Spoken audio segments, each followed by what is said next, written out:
Hi Ganesh, நீ ஒரு விஷயம் நோட் பண்ணியிருக்கியா? ஆன்மீகம் பத்தி பேசும்போது எல்லாருமே சந்நியாசிகளை தான் எடுத்துக்காட்டா சொல்வாங்க. ஆமா தீபா, நீ சொல்றது கரெக்ட்.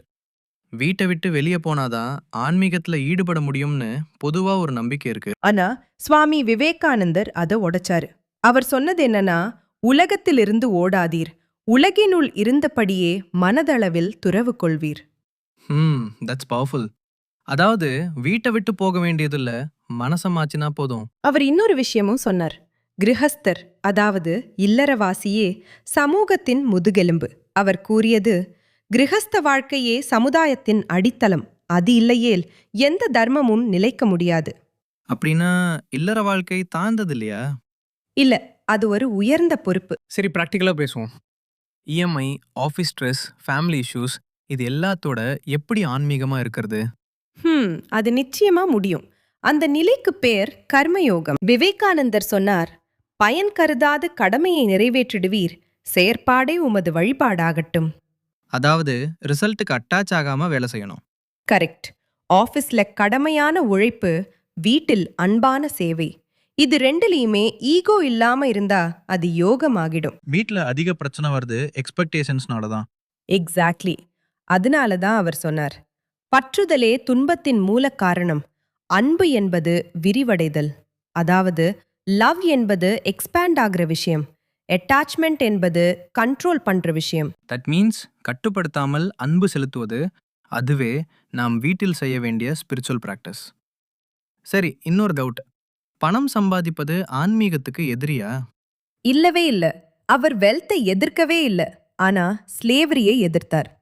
விவேகானந்தர் சொன்னது, செல்வத்தை அடையலாம், ஆனால் செல்வத்தின் அடிமையாகாதீர். இது ரொம்ப கிளியர்.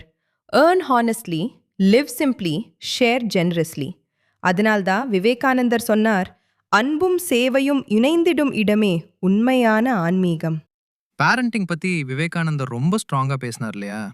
ஆமா, அவரோட ஒரு கனவு, பலவீனமில்லாத தலைமுறை. அவர் சொன்னது, சக்தி உள்ள இளைஞர்களை கொடுங்கள், நான் உலகை அசைக்கிறேன். அதாவது பசங்களுக்கு மார்க்ஸ் மட்டும் பத்தாது, கேரக்டர் அதுவும் முக்கியம். ஆமா, வீட்ல ஆனஸ்டி, கரேஜ், கம்பேஷன் கத்துக் கொடுத்தா அது பெரிய சேவை. ஒரு சிம்பிள் கொஸ்டின், வீடு எப்படி ஆசிரமமாகும்? டெய்லி 10 நிமிஷம் பிரேயர், ஒரு நல்ல புத்தகம் வாசிப்பு, ஒரு நல்ல தாட் டிஸ்கஷன், அதுவே போதும். விவேகானந்தர் சொன்னார், நீ தியானிக்கும் இடமெல்லாம் கோயிலாகும். அப்படின்னா நம்ம வீடு தானே ஃபர்ஸ்ட் டெம்பிள். ஆனா வீட்ல ஈகோ தான் பெரிய ப்ராப்ளம். அதனால்தான் விவேகானந்தர் ஸ்ட்ரெங்த் பற்றி பேசினார். ஸ்ட்ரெங்த் என்பது டாமினன்ஸ் இல்ல, இன்னர் காம். விவேகானந்தர் சொன்னார், வலிமையே வாழ்க்கை, பலவீனமே மரணம். அதாவது இமோஷனலி ஸ்ட்ராங்கா இருக்கணும். இப்ப புரியுது, கிரகஸ்த வாழ்க்கை சாதாரண இல்ல. அது ஒரு மறைக்கப்பட்ட தப்பஸ். Daily patience, daily sacrifice, daily love. அப்படின்னா ஆன்மீக முன்னேற்றம், முக்தி ரெண்டுமே வீட்டிலிருந்தே சாத்தியம், சரியா? ஆமா, மைண்ட் பியோராக இருந்தா எந்த இடமும் புனிதமே. இன்னைக்கு ஒரு விஷயம் புரிஞ்சுது. ஆன்மீகம்ங்கிறது ஓடி போவதில்ல, மாற்றிக்கொள்வது. ஆமாம், வீட்டிலேயே இருந்து மனதை உயர்த்துவது, அன்போடு வாழ்வது, பற்றில்லாமல் உழைப்பது, இது எல்லாமே சாத்தியம்தான். அப்படின்னா இன்றிலிருந்து நம்ம வீடு ஒரு கோயில் ஆகட்டுமா? நிச்சயமா, நம்ம வீடு ஒரு கோவில் ஆகட்டும், வாழ்க்கை ஒரு யாகமாகட்டும். இந்த உரையாடல் உங்களுக்கு பயனாக இருந்தா லைக் பண்ணுங்க, ஷேர் பண்ணுங்க.